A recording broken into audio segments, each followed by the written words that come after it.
she did something at one point in my life that changed the trajectory of my life. It made a big impact for me. Looking back, like, who does that? In 2025, nobody does that, I think most people want to help in the world. They just don't know how. Unlike school, where they teach you to make up for all the things you suck at, now you're leaning into the things that you're just fundamentally good at, and life, it becomes really awesome. A lot of people are like, hey, you know what? AI is going to replace my job. AI is this, AI is that. It's like, it's a tool to help you. It's not like, hey, write all my stuff for me and do my job. You need to be the brains. It's going to help spark things. By feeding some of that into AI and having it help me go through those first passes, instead of spending $1,000 with the attorney, I'm spending $500 with the attorney, because we're able to narrow in that much faster. Where's the time coming from? Are you pulling 30 minutes from Netflix 3 times a week? You want to be really intentional with time and your energy and your money.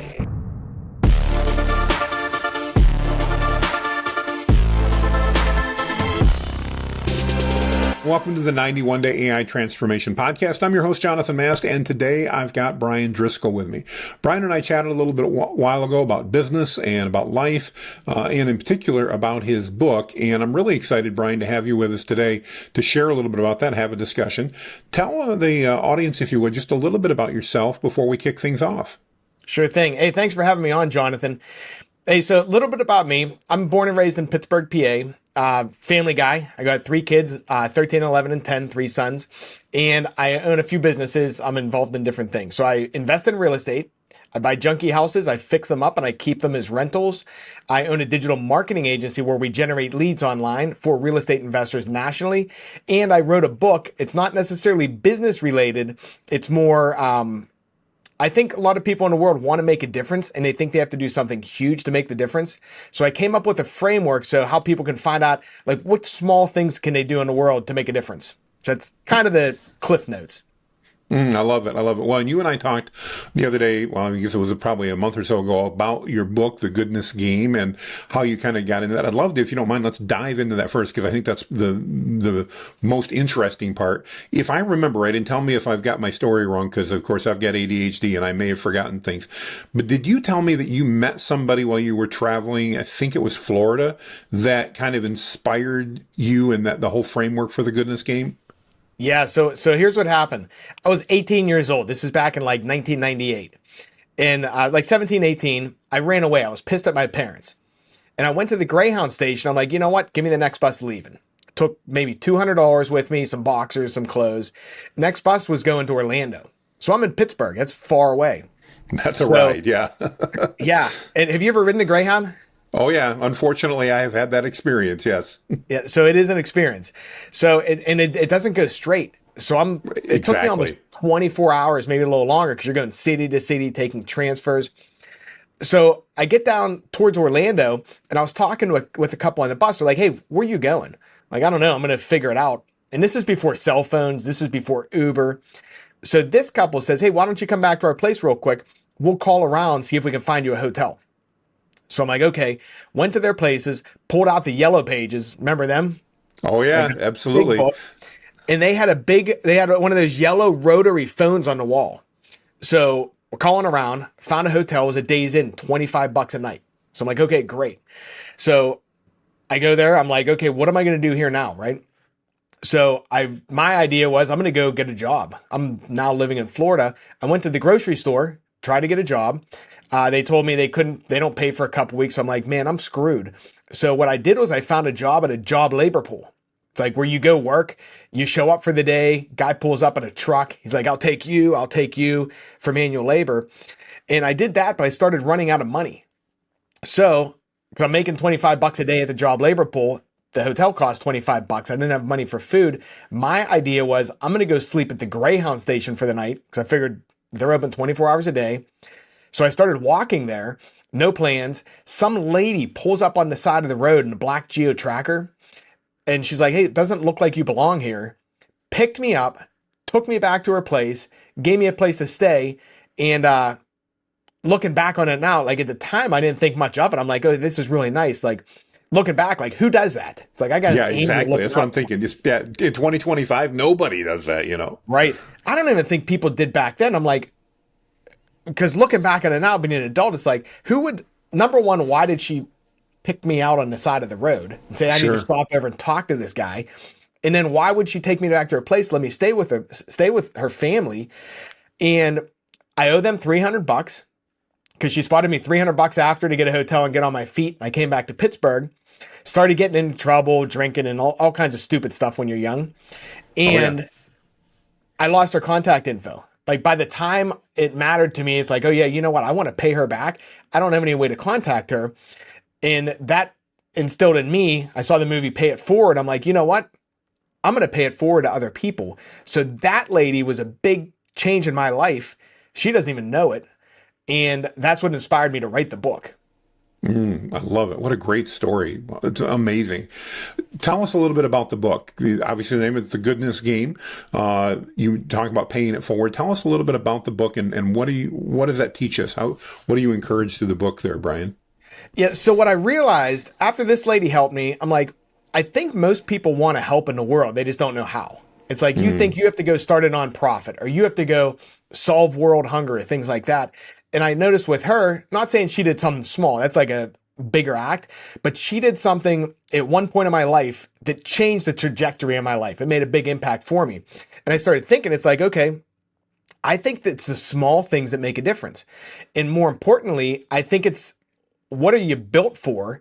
Like do the things that you're built for to do. Like me, I'm not the guy to do manual labor, but I'm the guy to brainstorm, connect you with people, financial things like that. So what I did is I came up with a framework for how people can find out what they're built for, what's their helping style, and then give them ideas on things that they can do in the world and broke it into some roles too. Now you mentioned helping style. Are there different types of helping style, Bryan? And how does one figure out how do I figure out what's my helping style? Yeah, that's a good question. So yeah, there are different helping styles. And the way I look at this is it's kind of like you would do in business, like doing an energy audit where you take a piece of paper and you write down everything you do for a week. And it's like, okay, on the right side of the paper, this stuff gives me energy. The left stuff, this takes energy away from me. And in business, it's like, okay, the stuff that takes my energy away, delegate it. I'm hiring someone to do that. So I'm thinking, okay, in the world, do the same thing. Like, what do you do every day? What's the stuff that you can do for 8 hours a day and you're pumped at the end of the day? What's the stuff you do for 8 hours a day and you're like, man, I really got to take a nap. I'm beat. So you do that for a whole week. It doesn't even have to be a week, actually. It could be a couple days, however long you need, and you jot them down. And then you look and it's like, okay, the stuff on the right-hand side of the paper that gives you energy, that's the types of things you're supposed to be helping out with. That's the things that you're built for. That's not going to drain you. It's not going to make you feel bad, things like that. It's actually going to, the byproduct is you're going to feel good by doing this. Does that make sense? Absolutely. Oh yeah. No, I love that, energize me and drains my energy. We do that with our team all the time and find it so impactful because over time you start then focusing on the gifts that God's given you and that are instilled in you. And unlike school where they teach you to make up for all the things you suck at, now you're leaning into the things that you're just fundamentally good at, and life, it becomes really awesome. Right. And you know what? It's funny. I just got done meeting. I have some friends that deal with the homeless in Pittsburgh. They go downtown every Sunday and feed the homeless. And I was talking with them, and one of the helping styles, they're like, hey, can you come down and we want to just make some videos and things. I'm like, okay, cool. And we got started talking, and they're so ingrained in the business, AI popped up. I'm like, you know what we should do is we should come down, I'll document the whole day for you, and we'll break it into different segments. It's like, okay, here's what I do in the beginning. We pack the truck. Then we take that transcript and we'll put it into AI, create an SOP. So then when you have volunteers, you now have a framework for them. So it's like, it's one of my skill sets. That's in my area, which it wouldn't be in their area. Their area and their helping style is more getting people together, dealing with the homeless, stuff like that. So it's like everyone's good at something. You just have to find out what it is. Absolutely. Absolutely. No, I love that. How does, and maybe I missed about, how do you figure out what, other than that, is it just asking and what energizes me, what doesn't energize me? How does one determine that helping style then? Is it just that simple? Well, that's the first part. You find out, okay, and the whole purpose of that exercise, find out what you're not supposed to do. Okay, that makes sense. Well, I love that. So that's not a what is, but what I should avoid type thing. That's basically, yeah. Okay. And then the second thing is I have a quiz on the website, goodnessgame.com. You can go in there, answer questions. It takes maybe 45 seconds. That'll pop out what your helping style is. And you might have more. Most people have more than one. Could be financial, Like basically, if you look at helping, you're helping people based on sweat, finances, or empathy, right? So you're going to fall Okay. into a different category.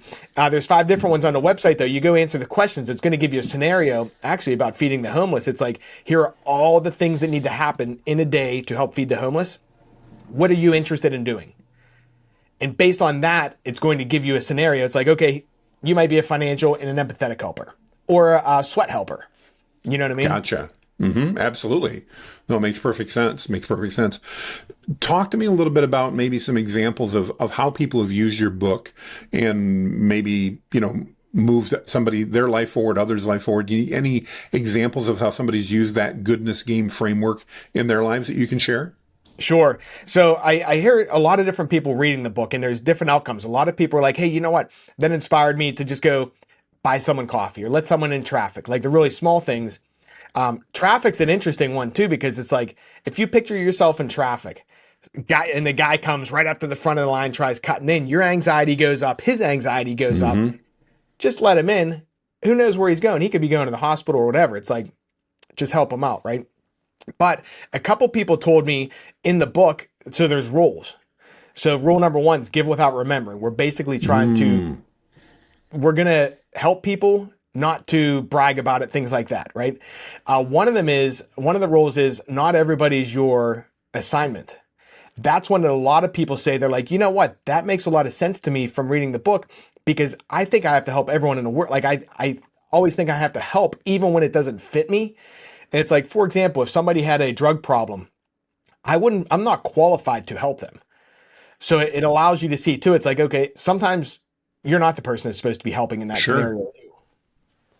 No, that makes so much sense. I like that. I also love the concept that not everybody is somebody you're supposed to be necessarily called to help. Not that you can't, but don't feel that you've got to stop at every opportunity that exists. Focus on those where you can lean in. I love that. That's so cool. How do you balance that? Now, you're an entrepreneur. I'm an entrepreneur. We've talked about that, Bryan. How does the whole goodness game framework, or does it apply to business, or is it just a lifestyle thing? It's kind of a lifestyle thing. You can apply it in business. A lot of teams will pull it in for culture building in their business. It's like, okay, hey, we're going to do this as a group, things like that. It's a framework. That's mainly how you can do it in business. It's more like a lifestyle thing, though, thinking, okay, what can I do in keeping my eyes open, and also budgeting, because especially if you're in business, time's like limited. So inside the book too, it's like, okay, if you're going to do this, you don't want to burn out. You don't want to go broke. For example, when I started, like way back when this lady helped me, I thought I'm going to change the world, and I'd go give all my money away during the month. And at the end of the month, I couldn't pay my bills. Oh, Right. I love it. Yeah. So it's like if you're paying with money, budget. For example, take a certain percentage of your money every month and put it aside. That's dedicated for playing the game. So now you have a segmented thing, so you're not hurting yourself, right? Because you can't help people if you can't help yourself. Or if you're paying with time, it's like, where's the time coming from? Because it's really easy to get roped in when you start getting involved with organizations or things that your time just gets sucked and now you're spread thin and you're burning out. It's like, okay, where's the time coming from? Are you pulling 30 minutes from Netflix 3 times a week? Are you dedicating 2 hours at Saturday? You want to be really intentional with time and your energy and your money. So true. It makes so much sense. I love that. I mean, we could dig in so far on that, but I do want to go back to business and talk a little bit about that. And I want to talk about AI a little bit, as we've done that. I know you've integrated that into some of what you're doing. Talk to me a little bit about the different business. I know you mentioned real estate investing. You've got the leads company, the digital agency. I guess let's start with, you said you've got 3 boys, you're happily married, you live up in Pittsburgh. How in the world do you manage a family, 3 businesses, being an author, and everything else you're doing? Strategically. Number Fair one, enough. I wake up really early before everyone gets awake.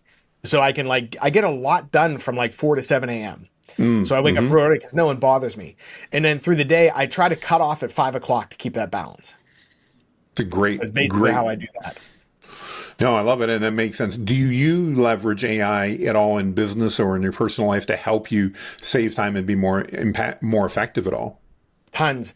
So personally, my kids always want to read books at night. So I saw one of your things a long time ago. It's like, hey, make a custom GPT. So I'm like, I wonder if I can Yep. make something. And I didn't just make something that's a book or come up with a story, just a good one. I wanted to sprinkle something in there. So it's like, okay, I give it prompts and it's going to create a story, but there's always something you have to overcome, like anxiety, bullying, things like that. And then there's an outcome of the story. So with my kids, they get a kick out of it because I'm like, okay, who are their names tonight? What are they doing?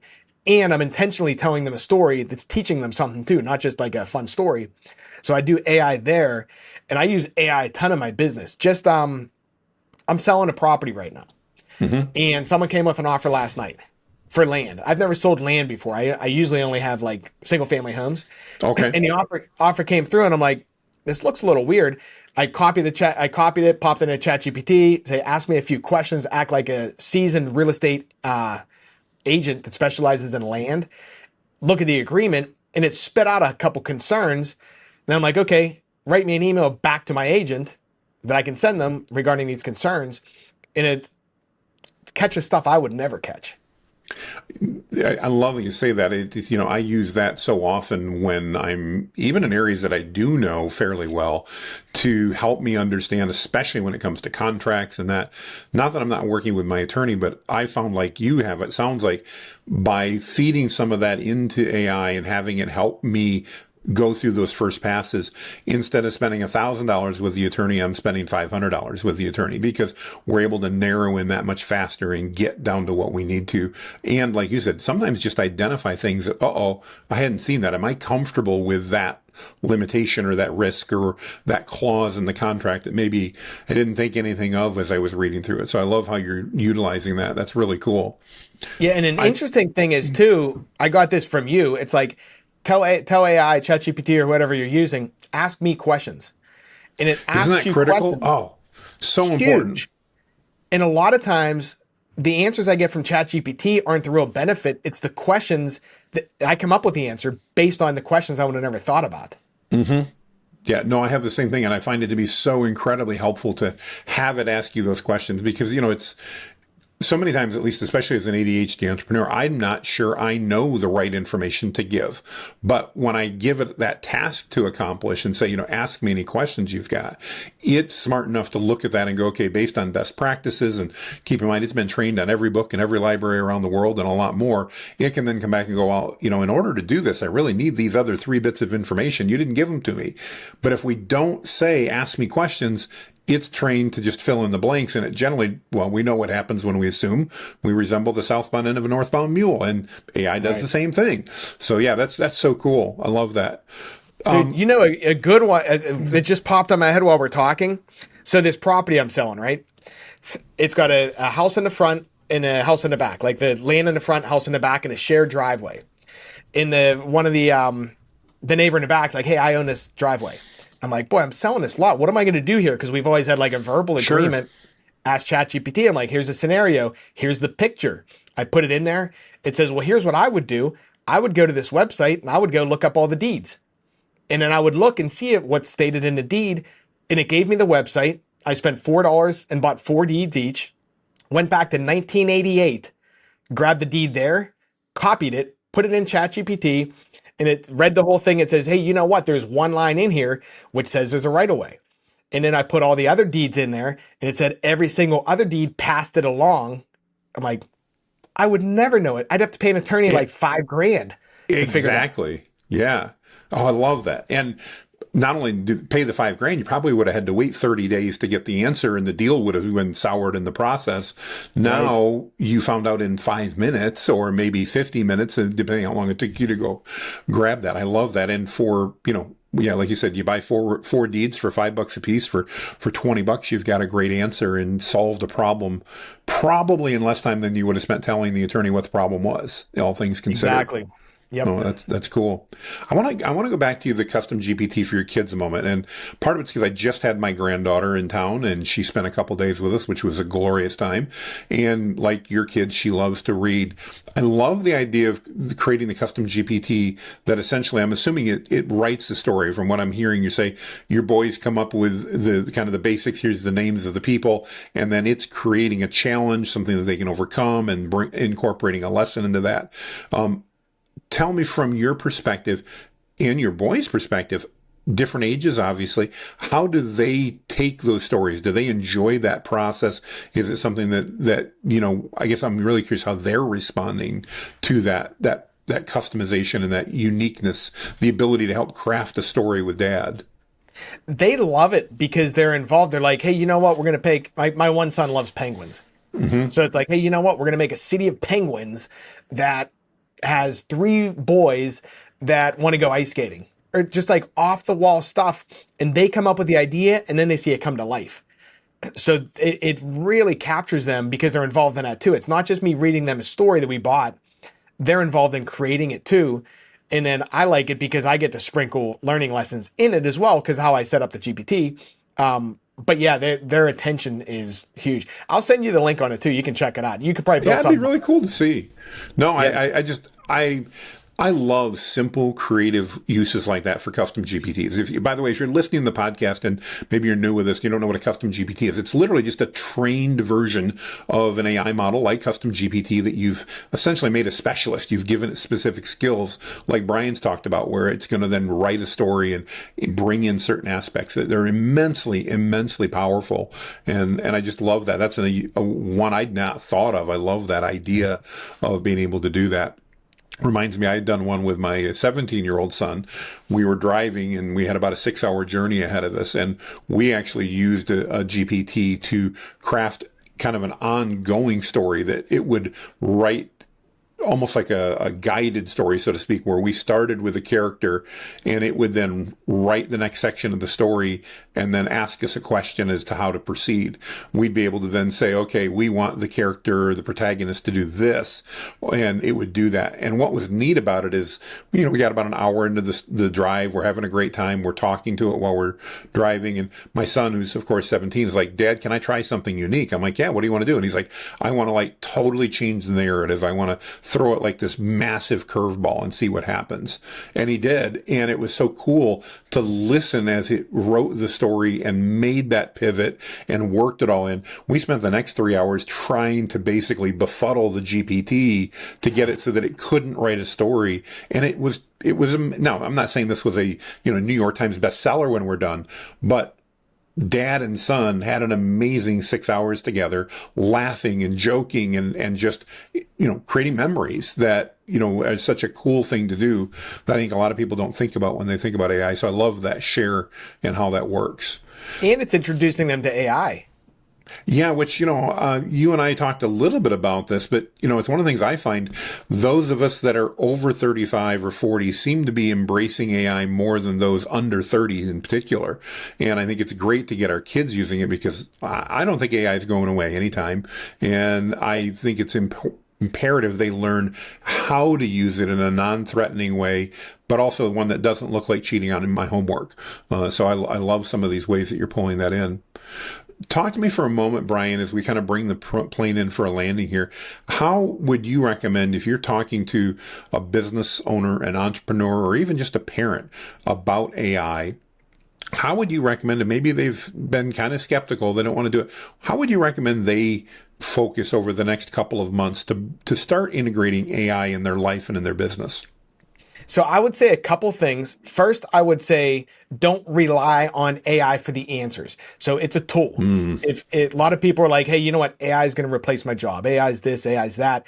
It's like, it's a tool to help you get where you need to be. But it's not like, hey, write all my stuff for me and do my job. You need to be the brains. It's going to help spark things in your brain. And it just helps you communicate better. Then I would also say too, every single thing you're doing in business, think, can AI help me? For example, every Friday I go through my books, like QuickBooks and everything. Now I download my P&L, I download my cash balance, I pop it in there, I have a prompt, and it's like, okay, here's a quick glance of your business over the last week. Any flags, things like that. So you look and it's like all this information that would take me a long time to compile. I upload it and it takes 2 seconds and it gives you like cliff notes. So it's like, just think if you have a conversation, a tough conversation at work, pop it in there. And I use audio just like you do versus typing.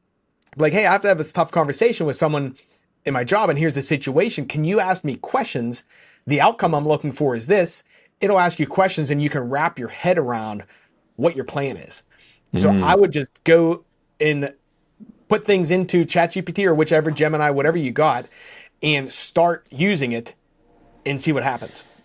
I love it. Great advice. And you're right. Don't rely on it for answers because it may absolutely make things up. It's ironic you say that. We have a GPT club where we sell access to over 100 GPTs as part of a membership.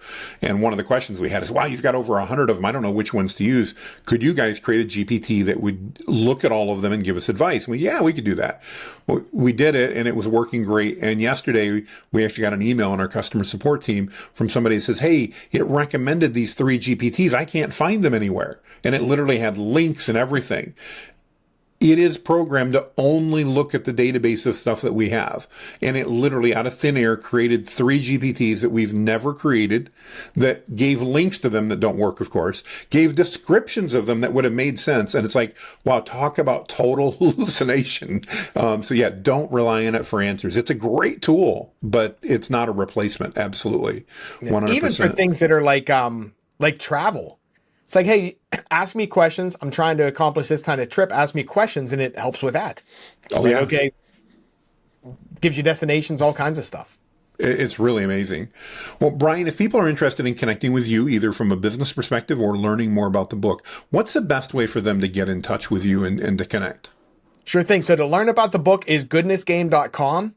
My business is motivatedleads.com, but I would say the best way to reach me would be on LinkedIn. Just look me up, Bryan Driscoll, Bryan with a Y.